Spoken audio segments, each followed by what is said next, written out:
BNR gold and diamonds తరుగు తక్కువ బంగారం ఎక్కువ ఇప్పుడు మన వైజాగ్లో. హాయ్ నమస్తే, వెల్కమ్ టు ఐడ్రీమ్ మీడియా. నేను మీ రత్నం శ్రీనివాస్. భారత రెజ్లింగ్ సమాఖ్య మాజీ అధ్యక్షుడు బ్రిజేష్ భూషణ్ శరణ్ సింగ్ ను నిర్దోషిగా ప్రకటిస్తూ ఇవాళ ఢిల్లీ రౌస్ ఎవెన్యూ కోర్టు తీర్పు ఇచ్చింది. ఈ తీర్పు పైన మాట్లాడడానికి మనతో ప్రముఖ స్పోర్ట్స్ అనలిస్టు శ్రీ వెంకటేష్ గారు ఉన్నారు. నమస్తే వెంకటేష్ గారు. నమస్తే అండి సార్, మీరు చూశారు ఈరోజు ఒక ప్రముఖ కేసులో ఏదైతే ప్రముఖ అథ్లెట్స్ ఎవరైతే ఉన్నారో, రెజ్లింగ్ అథ్లెట్స్ ఉన్నారో, వాళ్ళంతా రోడ్ ఎక్కి చాలా రోజులు ఢిల్లీలో నిరసనలు చేసిన వాళ్ళు ఇవాళ నివ్వెరపోయేలాగా ఒక తీర్పు వచ్చింది. ఢిల్లీ రౌస్ ఎవెన్యూ కోర్టు ఈ రెజ్లింగ్ సమాఖ్య మాజీ అధ్యక్షుడు బీజేపీ ఎంపీ బ్రిజేష్ కుమార్ ను నిర్దోషిగా, అది కూడా హానరబుల్ నిర్దోషిగా కూడా ప్రకటిస్తూ కూడా తీర్పు ఇచ్చింది. ఒక స్పోర్ట్స్ అనలిస్ట్ గా మీరు ఈ తీర్పుని ఎలా చూస్తారు? అన్ఫార్చునేట్ అని మాత్రం డెఫినెట్గా చెప్పగలం. ఎందుకంటే ఇక్కడ ఆ కంప్లైంట్ చేసిన వాళ్ళు సరే 7 రెజ్లర్స్, మహిళా రెజ్లర్స్ కంప్లైంట్ చేసినారు, ఇంక్లూడింగ్ వన్ మైనర్ బాలికతో సహా. అయితే వీళ్ళకి సపోర్ట్ చేసిన వాళ్ళు ఎవరు? సపోర్ట్ చేసింది 2 ఒలింపిక్ మెడలిస్టులు ఉన్నారు అక్కడ. బజరంగ్ పూనియా ఉన్నాడు, మేల్ రెజ్లర్. తర్వాత సాక్షి మాలిక్ ఉంది, ఆమె కూడా ఒలింపిక్ పథకాలు గెలిచిన వాళ్ళు 2. అలాగే వినేష్ ఫోగట్ కూడా ఒలింపియన్, చాలా వరల్డ్ ఛాంపియన్షిప్ గెలిచినవారు. సో వీళ్ళు ఆర్డినరీ పీపుల్ కాదు. ఇప్పుడు మామూలుగా మనం ఏంటంటే ఈ మీటూ ఉద్యమం కానీ, సెక్సువల్ హెరాస్మెంట్ కేసులో కొంతమంది కొన్నిటిని మనం అంత సీరియస్ గా తీసుకోవాల్సిన అవసరం లేనివి కూడా ఉంటాయి కొన్ని. కానీ ఇక్కడ ఏంటంటే ఇంతమంది ఇన్వాల్వ్ అయ్యారు, దాంట్లో ఒలింపియన్స్ ఉన్నారు. తర్వాత వీళ్ళకి సపోర్ట్ చేసిన వాళ్ళు ఎవరు? సపోర్ట్ చేసింది కూడా 2 ఒలింపిక్ గోల్డ్ మెడల్ విన్నర్స్. ఇండియాకి ఇండివిజువల్ గోల్డ్స్ 2 వచ్చినాయి ఇంతవరకు ఒలింపిక్స్. దాంట్లో అభినవ్ బింద్రా వీళ్ళకి మద్దతు ప్రకటించాడు. నీరజ్ చోప్రా, అభినవ్ బింద్రా అంటే రిటైర్డ్ పర్సన్ గా, నీరజ్ చోప్రా కరెంట్, అతను ఇప్పటికీ ఒలింపిక్స్ రేస్ లో ఇప్పటికీ యాక్టివ్ స్పోర్ట్స్ పర్సన్, అతను కూడా వీళ్ళు సపోర్ట్ చేశాడు. సో ఇంతమందికి సపోర్ట్ చేశారు. చాలా మంది మాజీ క్రికెటర్లు కూడా సపోర్ట్ చేశారు. సో చాలా మంది సెలబ్రిటీస్ అండ్ ప్రతిపక్షాలకు చెందిన ప్రముఖులు కూడా అందరూ సపోర్ట్ చేశారు. సో ఇది ఆషామాషి వ్యవహారం కాదండి, వ్యవహారం కాదు. ఇప్పుడు బ్రిజేష్ శరణ్ సింగ్ అతని బ్యాక్గ్రౌండ్ చూస్తే కూడా అతనికి చాలా పెద్ద క్రిమినల్ రికార్డు ఉంది. 40కి పైగా క్రిమినల్ కేసెస్ అతని మీద రిజిస్టర్ అయి ఉన్నాయి.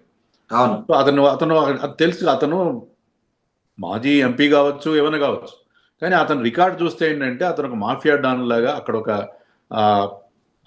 గోండా, అతని కాన్స్టిట్యున్సీలో అతను ఒక మకుటన్ లేని మహారాజు లాగా, అంటే అది గుండాగిరి చేసే వ్యక్తి. సో దాంట్లో ఎలాంటి సందేహం లేదు. సో వీళ్ళు కంప్లైంట్ చేశారంటే ఇప్పుడు వాళ్ళు ఊరికే కంప్లైంట్ చేయరు కదా ఎవరు. అందులోనూ ఆ 7 రెజ్లర్స్ కూడా, మహిళా రెజ్లర్స్ కూడా వాళ్ళు యంగ్ వాళ్ళు, అంటే భవిష్యత్తు ఉన్న వాళ్ళు, ఎంతో భవిష్యత్తు ఉన్న వాళ్ళు, వాళ్ళ కెరియర్ ని బలంగా పెట్టి రెజ్లింగ్ ఫెడరేషన్ ఆఫ్ ఇండియా అధ్యక్షుడి మీద వాళ్ళు కంప్లైంట్ చేస్తున్నారు. వాళ్ళ కెరియర్ ని బలంగా పెట్టి వాళ్ళు ఎందుకు చేస్తారు? వాళ్ళు చిన్న కారణం మీద ఎందుకు చేస్తారు? దీనంతా ఎలా చిత్రించే ప్రయత్నం చేస్తున్నారంటే, అక్కడ మీకు హుడా అని ఉన్నాడు, ఆయన ఏంటంటే ఆయన కాంగ్రెస్ మనిషి, ఆయన హర్యానా బాక్సింగ్ అసోసియేషన్ అధ్యక్షుడు, ఆయన మాజీ ముఖ్యమంత్రి కొడుకు.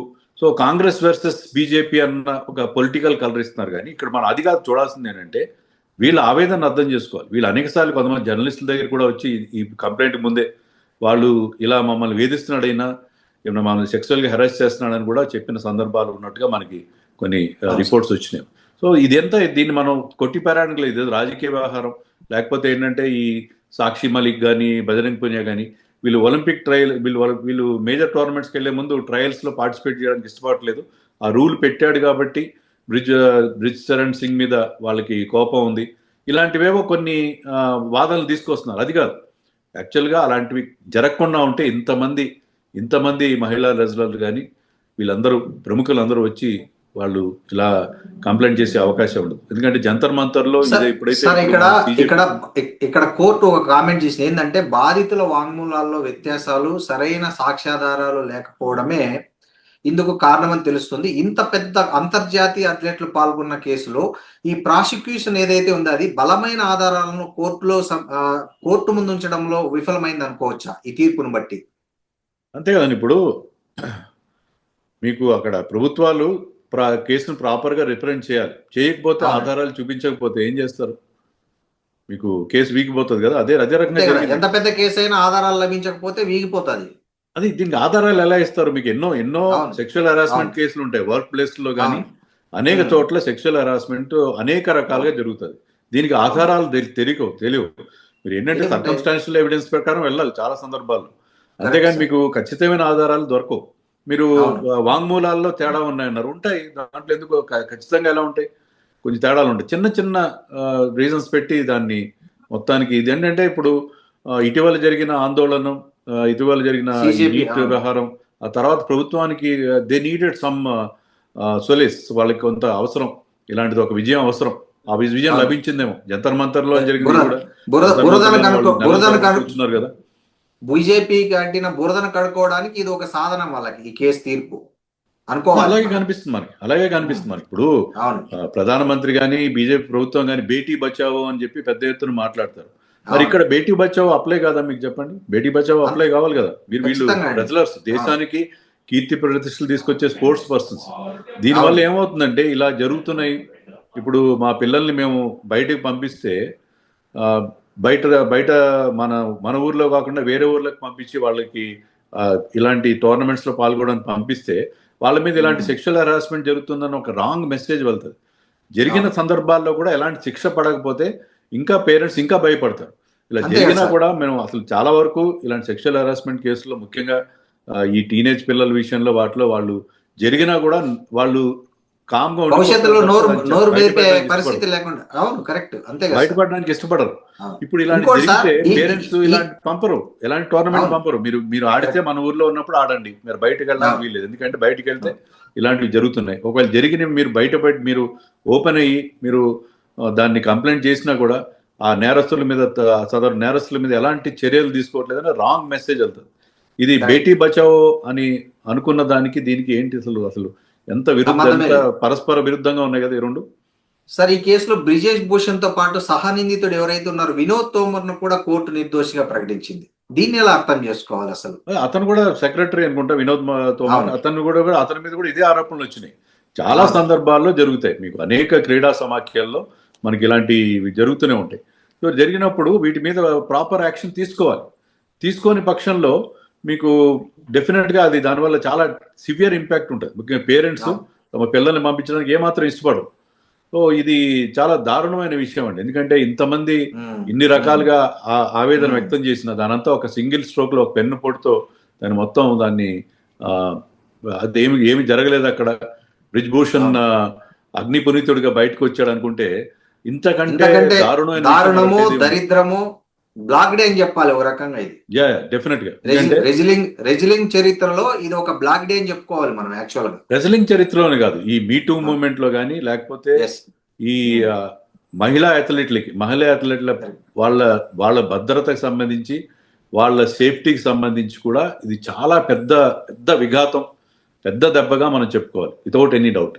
ఎందుకంటే ఇలాంటి మీరు గతంలో ఇందాక చెప్పినట్లు దీంట్లో వినేష్ పోగట్టు, సాక్షి మాలిక్, బజరంగ్ పునియా లాంటి స్టార్ రెజ్లర్లు వీధుల్లో పడుకొని నెలల తరబడి నిరసనలు చేశారు. ఈ తీర్పు వాళ్ళ మానసిక స్థైర్యాన్ని చంపేసింది.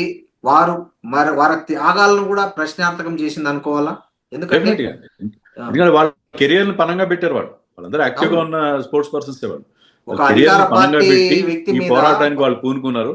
వీళ్ళు ఏంటంటే హర్యానా వాళ్ళు కాబట్టి హర్యానా హుడా సపోర్ట్ చేస్తున్నారు అనేది ఆ యాంగిల్ కానే కాదు. వాళ్ళ సొంత కెరియర్ ని వాళ్ళు పనంగా పెట్టారు. ఇంతమంది కదిలి వచ్చారు, ఎంతో మంది సెలబ్రిటీస్ కూడా దీన్ని సపోర్ట్ చేశారు. ఏమీ లేకపోతే నిప్పు లేకుండా పొగ రాదండి. ఇప్పుడు అతను డెఫినెట్ గా అతని విషయంలో ఇలా అతని పాస్ట్ రికార్డ్ ఏం చూసినా కూడా మనకు అర్థమయ్యేది ఏంటి, but he is a very very powerful man. అతను 5 సార్లు 6 సార్లు వరుసగా ఎంపీగా ఎలక్ట్ అయ్యాడు. మొన్నైతే అతను కొడుకు ఉన్నాడు, కొడుకు ఆ స్థానంలో కొడుకు ఇచ్చారు టికెట్, కొడుకు కూడా ఎలక్ట్ అయ్యాడు. అండ్ ఆ ఒక్క కాన్స్టిట్యుయెన్సీ కాకుండా అనేక కాన్స్టిట్యుయెన్సీల్లో అతని ఇన్ఫ్లుయెన్స్ ఉంది. సో బీజేపీ అతన్ని ఏమనే పరిస్థితులు లేరు. కనీసం అతని మీద ఎఫ్ఐఆర్ కూడా దాఖలు చేయలేదు. ముందుగా వీళ్ళు కంప్లైంట్ చేశారు. సుప్రీంకోర్టు చెప్తేనే, సుప్రీంకోర్టు చివాట్లు పెట్టి ఎఫ్ఐఆర్లు నమోదు చేయండి అంటే అప్పుడు ఎఫ్ఐఆర్ రిజిస్టర్ చేశారు. అంతవరకు కనీసం అతని మీద ఎఫ్ఐఆర్ పెట్టడానికి కూడా ఢిల్లీలోని పోలీస్ స్టేషన్లు సిద్ధంగా లేవు. సో అంత దారుణమైన పరిస్థితి ఉంటే కనీసం ఎఫ్ఐఆర్ ఏదైనా ఎవరైనా కంప్లైంట్ చేసి, ముఖ్యంగా ఆడపిల్లలు కంప్లైంట్ చేసినప్పుడు ఎఫ్ఐఆర్ ముందు నమోదు చేయాలి కదా, ఎఫ్ఐఆర్ కూడా వాళ్ళు దాఖలు చేయలేదు. ఎంత దారుణమైన పరిస్థితి అండి. అంటే ఇప్పుడు మన దేశంలో ఈయన ఒక్కడే కాదు, ఇలాంటి పొలిటీషియన్స్ కానీ పెద్ద పెద్ద వాళ్ళు సెలబ్రిటీస్ ఎవరైనా నేరాలకు పాల్పడినప్పుడు ఎవరికి శిక్షలు పడినాయండి? ఎవరికి పడలేదు. ఏదో కొన్ని రోజులు ఉంటుంది, కొన్ని రోజులు పబ్లిక్ అవుట్రేజ్ ఉంటుంది, తర్వాత కోర్టులలో ఉంటాయి, ఎప్పటికప్పుడు వాళ్ళకి క్లీన్ చిట్ వస్తుంది. ఈ బ్రిజ్భూషణ్ శరణ్ సింగ్ ఒక్కడికే కాదు, అనేక సందర్భాల్లో పెద్దవాళ్ళు ఎప్పుడు కూడా నేరాలు, ఏంటంటే అమాయకులు బలైపోతారు కానీ పెద్దవాళ్ళు ఎప్పుడు కూడా ఎంత పెద్ద నేరం చేసినా, పోక్సో ఆరోపణలు ఉన్నా, ఏమున్నా సరే వాళ్ళంతా కూడా క్లీన్ చిట్ తెచ్చుకోవడం అనేది కొత్త ఏం కాదు మన దేశంలో. బేటీ పడావో అనేది కేవలం నినాదం మాత్రమే బీజేపీకి అని దీంతో అర్థమైంది. ఎందుకంటే ఈ కేసులో ప్రాపర్ గా ఇన్వెస్టిగేషన్ జరగలేదని స్పష్టంగా తెలిసిపోతుంది మనకి. సార్ ఇంకోటి, ఈ క్లీన్ చిట్ ఇలాంటి వ్యక్తులకి, ఇలాంటి కరుడుగట్టిన నేరస్తులకి, ఇలాంటి క్రిమినల్ రికార్డు ఉన్న వ్యక్తుల్ని క్లీన్ చిట్ గా ప్రకటించడం ద్వారా బీజేపీ ఏం సాధించాలనుకుంటుంది? ముఖ్యంగా తమ పునీతులమని చెప్పుకోదలుచుకుందా దేశానికి? తర్వాత ఈ నిరసనలో పాల్గొన్న ఆ ప్రముఖ రెజ్లర్ల భవిష్యత్తు ఏంటి? వాళ్ళ మానసిక స్థైర్యం ఎలా ఉండబోతుంది భవిష్యత్తులో? అంటే నేను అంత పొలిటికల్ గా మాట్లాడను, కానీ నేను చెప్పేది ఏంటంటే అండి, ఇప్పుడు ఓకే, కోర్టు క్లీన్ చిట్ ఇచ్చింది బ్రిజ్భూషణ్ శరణ్ సింగ్ కి, లేకపోతే వినోద్ తోమర్కి ఇచ్చింది. దీనివల్ల జనరల్ గా ఏంటంటే వాళ్ళకి లీగల్ గా ఎలాంటి శిక్ష పడకపోవచ్చు, కానీ జనరల్ పబ్లిక్ ఒపీనియన్ కానీ సోషల్ మీడియాలో కానీ చాలా ఆగ్రహావేశాలు ఖచ్చితంగా వ్యక్తం అవుతాయి. ఎందుకంటే ఈ కేసుని కావాలని వీక్ చేశారు, కావాలని వీళ్ళు ఇంత పెద్ద నేరాన్ని పాల్పడినా, ఈవెన్ మైనర్ బాలికలతో కూడా వాళ్ళు సెక్సువల్గా హరాస్ చేసినా కూడా ఇలాంటి రాజకీయ నాయకులు, ముఖ్యంగా రూలింగ్ పార్టీకి చెందిన రాజకీయ నాయకులు దాని నుంచి శిక్షల నుంచి తప్పించుకుంటున్నారు అనే ఒక మెసేజ్ ఖచ్చితంగా వెళ్తుంది. ఇప్పుడు ఏంటంటే మీకు శిక్షలు పడతాయా లేదా, లీగల్గా వాళ్ళు నేరస్తులు కాదని కాకుండా మీకు జనరల్గా సమాజం వాళ్ళని నేరస్తులుగానే భావిస్తుంది. డెఫినెట్గా దీని మీద పబ్లిక్లో ఒక అవుట్రేజ్ అనేది ఖచ్చితంగా వచ్చే అవకాశం ఉంది. సార్ ఈ బాధితుల తరఫున న్యాయవాదులు కానీ, లేదా ఇంకా ఎవరైనా ప్రముఖులు కానీ ఈ అథ్లెట్ల తరఫున ఈ తీర్పు పైన పైకోర్టులో, అంటే ఢిల్లీ హైకోర్టులో కానీ లేదా సుప్రీంకోర్టులో సవాల్ చేయడానికి అవకాశం ఉందా? అట్లాంటి ఒక ప్రయత్నం జరిగే ఛాన్స్ ఉందంటారా ఇప్పుడున్న పరిస్థితుల్లో? డెఫినెట్ గా దీన్ని ఈ స్థాయిలో అయితే వదిలిపెట్టరండి, దీని స్థాయిలో వదిలిపెట్టరు. ఎందుకంటే ఇది అంత చిన్న విషయం ఏం కాదు. సరే, ఇప్పుడు రెవెన్యూ కోర్టు వాళ్ళకి క్లీన్ చిట్ ఇచ్చి ఉండదు, దాంతో మొత్తానికే ఈ కేసు క్లోజ్ అయిపోతుందని కాదు. ఖచ్చితంగా నెక్స్ట్ మరి సుప్రీంకోర్టుకి వెళ్ళాలో, మరి లీగల్ గా నాకైతే తెలియదు, మళ్ళీ ఢిల్లీ హైకోర్టు రివ్యూ చేయగలుగుతుందో. బట్ డెఫినెట్ గా వాళ్ళు దీని మీద అప్పీల్ చేసుకునే అవకాశం ఖచ్చితంగా ఉంటుంది. ఎందుకంటే పొలిటికల్ పార్టీస్ కూడా వీళ్ళు సపోర్ట్ చేస్తున్నాయి. మొదట్లో ఏంటంటే వీళ్ళు ఉద్యమం స్టార్ట్ చేసిన మొదట్లో they have not allowed any politician వాళ్ళ జంతర్ మంతర్ దగ్గర రావడానికి కూడా వాళ్ళు ఒప్పుకోలేదు. కానీ తర్వాత ఏంటంటే ఇది ఇంకా స్ట్రాంగ్ అయ్యేసరికి పొలిటికల్ పార్టీ సపోర్ట్ కూడా తీసుకున్నారు. ఖచ్చితంగా దీని మీద మళ్ళీ డెఫినెట్గా వాళ్ళు అప్పీల్ చేస్తారు. మనకి మన అత్యున్నత న్యాయస్థానంలోనైనా ఈ అథ్లీట్లు వాళ్ళ ఆవేదన, వాళ్ళు పడిన బాధకి ఒక మంచి జడ్జిమెంట్ వస్తుంది. ఇప్పటికైనా వాళ్ళకి న్యాయం జరుగుతుందని చెప్పి మనం డెఫినెట్గా ఎక్స్పెక్ట్ చేయొచ్చు. దీంతటితో ఇది అయిపోతుంది, బ్రిజ్భూషణ్ శరణ్ సింగ్ అనే వ్యక్తి దీంతో అతను పూర్తిగా అగ్నిపునీతుడు అయిపోయిన అనుకోవడానికి ఏం లేదు. డెఫినెట్గా మళ్ళీ మనకి హయ్యర్ కోర్టులో బెటర్ జడ్జిమెంట్ వచ్చే అవకాశాలు ఖచ్చితంగా ఉన్నాయి. సార్ ఈ బ్రిజ్భూషణ్ తప్పుకున్నా కూడా ఈ రెజ్లింగ్ ఫెడరేషన్ ఆఫ్ ఇండియాలో ఆయన వర్గాన్ని ఇప్పటికీ ఆధిపత్యం నడుస్తుంది, మనకు తెలుసు. సో ఈ పరిస్థితుల్లో ఇప్పుడు ఆయనకు కోర్టులో క్లీన్ చిట్ వచ్చింది. ఈ పరిస్థితుల్లో ఆయన బయటకు వచ్చారు కాబట్టి మళ్ళీ భారత రెజ్లింగ్ సమాఖ్యపై ఆయన మళ్ళీ పూర్తి స్థాయి పట్టు బిగించడని చెప్పడానికి అవకాశం లేదు. సో దీన్ని కాక్రోచ్ జనతా పార్టీ ఏమైనా టేకప్ చేసే అవకాశం ఉందా? ఈ ఇష్యూని కానీ ఏమన్నా భవిష్యత్తులో దీని మీద కూడా వాళ్ళు ఏమైనా టేకప్ చేసి ఈ జరిగిన అన్యాయాన్ని వాళ్ళు మళ్ళీ ప్రశ్నించే అవకాశం ఉందా ఇప్పుడున్న రాజకీయ వాతావరణంలో? చేపట్టాలండి, ఎందుకంటే ఇది చాలా సెన్సిటివ్ ఇష్యూ. దీంట్లో ఖచ్చితంగా వాళ్ళు చేపట్టాలి, మిగతా రాజకీయ పార్టీలు కూడా రాజకీయాలకు అతీతంగా దీన్ని చేపట్టాలి. ఆమ్ ఆద్మీ పార్టీ కావచ్చు, కాంగ్రెస్ పార్టీ కావచ్చు, మరే పార్టీ అయినా మొత్తం. ఎందుకంటే ఈ అథ్లీట్లకి అన్యాయం జరిగింది, రెజ్లర్స్కి అన్యాయం జరిగింది, కోర్టు జడ్జిమెంట్ వాళ్ళకి వ్యతిరేకంగా వచ్చింది. బట్ వాళ్ళకి న్యాయం చేయడం కోసం అందరూ ఏకమై చేయాలి. ఇదేదో పార్టీలకు సంబంధించింది రాజకీయపరమైన అంశం కాదు. బ్రిజ్భూషణ్ శరణ్ సింగ్ ఒక రాజకీయ నాయకుడే కావచ్చు, కానీ ఏంటంటే ఇది ఇష్యూ ఏంటంటే ఇప్పుడు మీటూ మూమెంట్ కూడా ఇండియాలో చాలా స్ట్రాంగ్గా ఉంది. ఆ నేపథ్యంలో దీన్ని చూడాలి మనం. డెఫినెట్గా దీన్ని టేకప్ చేయాలి. మీరు అన్నట్టుగా కాక్రోచ్ జనతా పార్టీ కూడా, వాళ్ళు కూడా యూత్ కదా ఇన్వాల్వ్ అయింది, వాళ్ళు కూడా దీని మీద రియాక్ట్ అవుతారు ఖచ్చితంగా. వాళ్ళు ఆల్రెడీ నితిన్ గడ్కరీ తమ నెక్స్ట్ టార్గెట్ అని చెప్పడం జరిగింది. అలాగే బ్రిజ్ భూషణ్ కూడా ఎందుకు కాకూడదు? బ్రిజ్ భూషణ్ కూడా టార్గెట్ చేసుకోవాలి. This is an immediate issue. ఇప్పుడు సడన్ గా ఎరైజ్ అయిన విషయం, దీని మీద కూడా వాళ్ళు టార్గెట్ చేసుకోవాలి. కోర్టుల్లో వాళ్ళకి న్యాయం జరగకపోవచ్చు, కానీ సమాజంలోనైనా అలాంటి వ్యక్తులకు శిక్ష పడేలాగా, సమాజం వాళ్ళకి శిక్ష విధించేలాగా వాళ్ళు ఖచ్చితంగా దీని గురించి పోరాడాల్సిన అవసరం ఉంది. సార్, ఈ సుదీర్ఘ వివాదం కారణంగా గత 2-3 ఏళ్ల నుంచి భారత రెజ్లింగ్ తీవ్రంగా దెబ్బతినింది. అంటే ఈ వివాదాల నీడ నుంచి దేశీయ కుస్తీ రంగం ఎప్పటికి కోలుకునే అవకాశం ఉంది? ఇట్లాంటి తీర్పులు వస్తే అది ఇంకా మరింత ఏమంటారు, రోగభ్రష్టంగా అయ్యే అవకాశాలు లేవంటారా? డెఫినెట్ గా అండి. ఎందుకంటే ఇప్పుడు ఈ వ్యవహారం అంతా వెనకాల ఏముందంటే, హర్యానా నుంచి ఎక్కువ మంది రెజ్లర్స్ వస్తారు. హర్యానా రెజ్లింగ్ అసోసియేషన్ ఏమో అక్కడ కాంగ్రెస్ నాయకుడి చేతిలో, హుడ్డా చేతిలో ఉంది. ఇక్కడేమో ఈ మిగతా అంతా ఈయనకి అనుకూలంగా, మిగతా బ్రిజ్ భూషణ్కి అనుకూలంగా మిగతా రాష్ట్రాల అసోసియేషన్లు ఉన్నాయి. సో ఇది అది ఒక గొడవగా జరుగుతుంది. కానీ మనకి ఇటీవల కాలంలో మెడల్స్ తీసుకొచ్చిన వాళ్ళు ఎవరైనా సరే, అది బజరంగ్ కావచ్చు, లేకపోతే సాక్షి మాలిక్ కావచ్చు, రవి దహియా కావచ్చు, వీళ్ళందరూ కూడా హర్యానాకి చెందిన వాళ్ళు. సో హర్యానా నుంచి మనకి రెజ్లింగ్లోనే కాదు, మిగతా క్రీడల్లో కూడా ఎక్కువ పథకాలు రావడం అనేది మనం చూస్తున్నాం. అంతర్జాతీయ స్థాయిలో అది ఒలింపిక్స్ అయినా, కామన్వెల్త్ గేమ్స్ అయినా, ఎక్కడైనా సరే మనకే ఎక్కువగా వస్తుంది. ముఖ్యంగా రెజ్లింగ్ లాంటి దాంట్లో హర్యానా పట్టు ఎక్కువగా ఉంది. సో హర్యానాలో కాంగ్రెస్ వాళ్ళ ఆధిపత్యం ఉండడం, దానివల్ల మీరు అన్నట్టుగా రాజకీయాలు, ఇప్పుడు రాజకీయ రంగు పులుముకొని, దానివల్ల ఇది హర్యానా వర్సెస్ రెస్ట్ అయిపోయింది, జాట్స్ వర్సెస్ అదర్స్ అంటే కూడా అయిపోయింది. ఇది ఇలా చాలా అన్ఫార్చునేట్ థింగ్. మనం ఏంటంటే అల్టిమేట్గా దేశానికి అందరూ రిప్రజెంట్ చేయాలి. బెస్ట్ అథ్లీట్స్ మనకి అంతర్జాతీయ స్థాయిలో మన తరఫున ప్రాతినిధ్యం వహించాలని మనం కోరుకుంటాం. కానీ ఇప్పుడు ఏంటంటే ఈ రాజకీయాలు, వీళ్ళు అందరూ రాజకీయ నాయకులు ఉండడం, అటు హర్యానాలో అయినా సరే, ఇక్కడైనా సరే అందరూ రాజకీయ నాయకులు ఉండడం వల్ల ఎలాంటి నష్టం జరుగుతుంది ఈ క్రీడా సమాఖ్యలకి, క్రీడా సంఘాలకి, రాజకీయ నాయకులు వాళ్ళు లీడ్ చేయడం వల్ల ఈ పార్టీ పాలిటిక్స్ వచ్చి మనకి ఎంత డ్యామేజ్ జరుగుతుంది దానికి ఇది ఒక క్లాసిక్ ఎగ్జాంపుల్గా మనం తీసుకోవాలి. Correct sir. సార్, ఇంకోటి, భారత క్రీడా సమాఖ్యల్లో అంతర్గత వేధింపుల నివారణ కమిటీలు కొన్ని ఉన్నాయి. ఈ కమిటీల పనితీరు పైన ఈ రోజు వచ్చిన కోర్టు తీర్పు ప్రభావం ఎలా ఉండబోతుంది అసలు? అదేనండి, ఇప్పుడు మిగతా చోట్ల కూడా మీరు అన్నట్టు కమిటీలు ఉన్నాయి. అవన్నీ ఏదో మొక్కుబడిగా ఉంటాయి తప్ప, ఈవెన్ కొన్ని ప్రభుత్వ కార్యాలయాల్లో కానీ, వాటిలో డిపార్ట్మెంట్లో కానీ ఇలాంటి కమిటీలు పెడతారు. అవేదో మొక్కుబడిగా వ్యవహరిస్తుంటాయి. అంటే ఇప్పుడు ఇలాంటి వాళ్ళందరికీ ఏంటంటే, ఎవరైతే సెక్షువల్ హరాస్మెంట్ పాల్పడతారో వాళ్ళందరికీ ఇది ఒక పెద్ద షీల్డ్ లాగా తయారవుతుంది ఈ జడ్జిమెంట్. ఎందుకంటే మేము ఏం చేసినా కూడా we can get away with anything. మాకు కనుక మంచి అంగబలం, అర్ధబలం ఉంటే, మాకు పొలిటికల్ కనెక్షన్స్ ఉంటే, మేము మర్డర్ చేసి కూడా తప్పించుకోవచ్చు, ఇలాంటివి ఏం చేసినా కూడా తప్పించుకోవచ్చు అని ఒక రాంగ్ మెసేజ్ ఖచ్చితంగా వెళ్తుంది. సార్, ఇది ప్రపంచవ్యాప్తంగా ఒలింపిక్ పథక విజేతలు మీరు అన్నట్లు వాళ్ళు మద్దతు ఇచ్చినటువంటి నిరసన ఆరోపణల కేసు ఇది.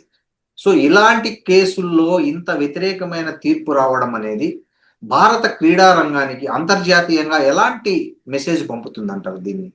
డెఫినెట్ గా మంచి మెసేజ్ అయితే పంపదండి. ఎందుకంటే లాస్ట్ టైం కూడా వరల్డ్ రెజ్లింగ్ ఫెడరేషన్ ఏదైతే ఉన్నారో వాళ్ళు కూడా ఈ ఇష్యూ మీద ఏం జరుగుతుంది మీ దగ్గర, మీరు ఎలక్షన్స్ ఎందుకు జరపట్లేదు, మీరు ఇలాంటి ఇష్యూస్లోకి ఎందుకు ఇన్వాల్వ్ అవుతున్నారు అని చెప్పి వాళ్ళు కూడా క్వశ్చన్ చేయడం జరిగింది. మనం ఏంటంటే మనకి అల్టిమేట్గా మనకి పథకాలు వచ్చినా రాకపోయినా అంతర్జాతీయ స్థాయిలో జరిగే ఎలాంటి మెగా ఈవెంట్స్లో మనకి మన పరువు ముఖ్యం. మన కామన్వెల్త్ గేమ్స్ అప్పుడు కూడా చాలామంది డోపింగ్లో దొరికిపోయారు.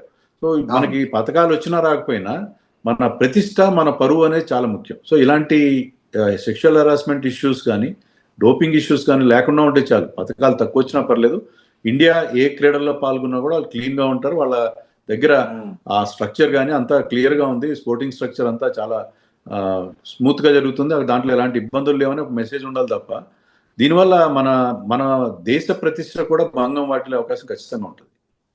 సరే, భవిష్యత్తులో దేశం తరఫున ఆడేందుకు వచ్చే యువ మహిళా అథ్లెట్లకు కానీ, ముఖ్యంగా గ్రామీణ ప్రాంతాల నుంచి వచ్చే క్రీడాకారులకు ఈ వ్యవస్థపై నమ్మకం కలుగుతుందా? ఇలాంటి వివాదాలు, ఇలాంటి తీర్పులు, ఇలాంటి అధికార అర్ధబల ప్రయోగాలు, క్రీడలపైన రాజకీయ క్రీడలు, ఇలాంటి వ్యవస్థలో ఇట్లా కొత్తగా ఎవరైనా అథ్లెట్లు కావాలనుకునే వాళ్ళకి కానీ, ముఖ్యంగా రూరల్ ఇండియా నుంచి వచ్చే వాళ్ళకి ఎట్లా వాళ్ళకి ప్రోత్సాహకరంగా ఉంటుంది ఇట్లాంటి వాతావరణం? అసలు వాళ్ళకి అస్సలు కాన్ఫిడెన్స్ కలగదండి. ఎందుకంటే ఎప్పుడు కలగదండి, ఇప్పటి నుంచి ఇదిగా 2023లోనే ఎప్పుడైతే ఇది ఇష్యూ స్టార్ట్ అయిందో, ఎప్పుడైతే బ్రిజ్భూషణ్ శరణ్ సింగ్ పైన కనీసం ఎఫ్ఐఆర్ నమోదు చేయడానికి కూడా పోలీస్ స్టేషన్ సిద్ధంగా లేని పరిస్థితి ఉన్నప్పటి నుంచే ఆ కాన్ఫిడెన్స్ పోయింది.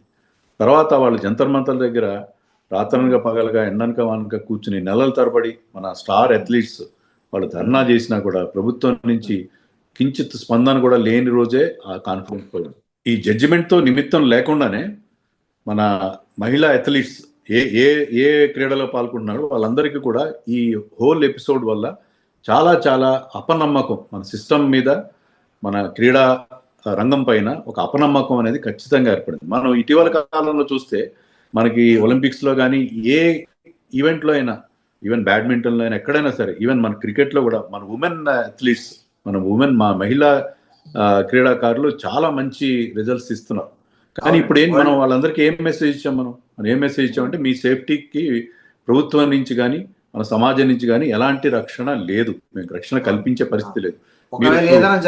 ధైర్యంగా కంప్లైంట్ చేసినా కూడా, మరి ధైర్యంగా వచ్చి కంప్లైంట్ చేసినా సరే మీ ఐడెంటిటీ అయితే మేము రివీల్ చేయం, కానీ మీకు న్యాయం జరగదు, మీకు ఎలాంటి న్యాయం జరగదనే ఒక ఖచ్చితమైన మెసేజ్ వెళ్తుంది ఇప్పుడు. ఖచ్చితంగా దాంట్లో ఎలాంటి సందేహం లేదు. అవును సార్. ఇంకోటి, ఈ కేసులో బ్రిజ్భూషణ్ మొదటి నుంచి చెప్తున్నాడు నేను క్లీన్ చిట్ సాధిస్తా అని. ఇవాళ ఆయన అనుకున్నట్లే క్లీన్ చిట్ సాధించారు రవిశివన్య కోర్టులో. ఇది ఒక క్రీడా ప్రపంచంలో ఇది ఒక దుర్దినంగా మనం చెప్పుకోవాలి వాస్తవంగా. కానీ మొత్తం ఈ వ్యవహారం నుండి భారత క్రీడా రంగం నేర్చుకోవాల్సిన నీతి ఏంటి, అసలు గుణపాఠం ఏంటి? అసలు 2-3 గుణపాఠాలు ఉన్నాయి. ఒకటి ఏంటంటే, క్రీడల్లో ఓకే కొంతమంది పొలిటీషియన్స్ ఉండడం మంచిదే, కానీ ఎవరైతే క్రిమినల్ రికార్డు ఉండే వాళ్ళు ఉండకూడదు అసలు. ఇప్పుడు కొంతమంది ఏంటంటే, ఒకసారి మీకు if some politician is heading A association, దాంట్లో ఏంటంటే వాళ్ళు కొన్ని వెసులుబాటు, కొన్ని అప్రూవల్స్ తెచ్చుకోవడం కానీ కొన్ని రకాల మేలు ఉంటాయి. కానీ ఎవరైతే క్రిమినల్ రికార్డు ఉండేవాళ్ళు క్రీడా సంఘాలకి అధ్యక్షులుగా ఉండడానికి వీల్లేదు, ఏమాత్రం ఉండడానికి లేని ఒక నిబంధన ఒకటి పెట్టాలి. తర్వాత ఉమెన్ అథ్లీట్స్, ఏ క్రీడలో ఉమెన్ అథ్లీట్స్కి రక్షణ గురించి ప్రాపర్ చట్టాలు తీసుకురావాలి. ఇలాంటి కంప్లైంట్లు రావడం కానీ ఇలాంటి ఇష్యూస్ రిపీట్ కాకుండా ఉండడం కోసం ఆ బేటీ బచావో అంటున్నారు కదా, మీరు బేటీ బచావోకి మీరు ఒక ఖచ్చితమైన ఒక రూపం కల్పించాలి. తర్వాత అథ్లీట్స్ ఎవరైనా సరే, ఉమెన్ అథ్లీట్స్ కానీ వర్క్ ప్లేసెస్లో ఉమెన్ ఇన్ జనరల్ వాళ్ళందరూ కూడా ఎప్పుడైనా వాళ్ళ మీద ఎలాంటి సెక్షువల్ హెరాస్మెంట్ జరిగినా కూడా ఇమీడియట్గా ధైర్యంగా కంప్లైంట్ చేసే ఒక అట్మాస్ఫియర్ మనం క్రియేట్ చేయాలి. సార్ ఫైనల్ గా చెప్పండి, ఇప్పుడు ఈ కంప్లైంట్ చేసిన వాళ్ళ పరిస్థితి, వాళ్ళకు మద్దతు ఇచ్చిన వాళ్ళ పరిస్థితి ఏంటి? అసలు వాళ్ళు ఎలాంటి ఒక పరిస్థితిలో ఉండొచ్చు? అంటే ఇది ఒక ప్రత్యామ్నాయం ఏంటి అసలు? అంటే ఇది ఒక సెట్ బ్యాక్ మాత్రమే అండి, ఒక టెంపరీ సెట్ బ్యాక్ గానే నేను చూస్తాను. ఎందుకంటే హయ్యర్ కోర్టుకి వెళ్తారు, ఎపెక్స్ కోర్టుకి వెళ్తారు, సుప్రీంకోర్టులో వాళ్ళకి ఖచ్చితంగా న్యాయం జరుగుతుంది. ఎందుకంటే సుప్రీంకోర్టులో నైనా ప్రాపర్గా న్యాయం జరుగుతుందని చెప్పి నాకైతే నమ్మకం ఉంది. కేవలం ఎవిడెన్స్ లేదన్న ఉద్దేశంతో, ఇప్పుడు చాలా ఇష్యూస్ 4 గోడల మధ్య జరుగుతాయి, దానికి ఆధారాలు ఉండవు. కానీ మీరు you should be able to arrive at some conclusion. దానికి ఆధారాలతోనే మనం చేస్తున్నాం. But you cannot let people like Brijbhushan Sharan Singh go scot free. ఇలాంటి వాళ్ళు ఎలాంటి శిక్ష పడకుండా తప్పించుకోవడం అనేది మన న్యాయ వ్యవస్థకి, మన దేశంలో ఉన్న మన రాజ్యాంగానికి, వీటన్నిటి కూడా చాలా చాలా పెద్ద మచ్చగా నేను భావిస్తున్నాను. సరే, ఈ అంశము అంటే క్రీడాకారుల పట్ల జరిగినటువంటి ఈ అన్యాయమైనటువంటి ఇది వచ్చే ఎన్నికల్లో ఎలాంటి ప్రభావం చూపించే అవకాశం ఉంది?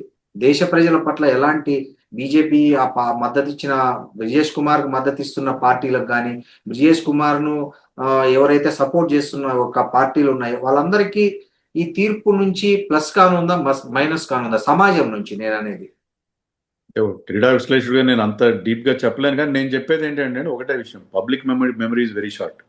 ఈ రోజు 4 రోజుల పాటు కొంత ఆవేదన ఆగ్రహాలు వ్యక్తం కావచ్చు, కానీ మర్చిపోతారు. కానీ జనరల్గా ఏంటంటే ఇవన్నీ కూడా నెగిటివ్ పాయింట్స్ అనేవి ఉంటాయి. మనం జనరల్గా ఏమనుకుంటామంటే ఓటర్లు చాలా అమాయకులు, వాళ్ళు ఏదో ఆవేశాల్లోనే ఓటేస్తారు అనుకుంటాం. కానీ ఇవన్నీ కూడా ఓటర్లు జాగ్రత్తగా ఆలోచించే వాళ్ళ judgement. Always respect the judgement of our voters. మన దేశంలో ఎక్కువ చదువుకోకపోవచ్చు చాలామంది, కానీ మన voters always they deliver the right kind of judgement. So ఇవన్నీ కూడా వాళ్ళు చూస్తారు, ఇవన్నీ కూడా గమనిస్తూనే ఉంటారు. Ultimately they will realise who is doing right and who is doing wrong అనేది వాళ్ళు ఖచ్చితంగా గుర్తించే అవకాశం ఉంది. Thank you sir, thank you very much.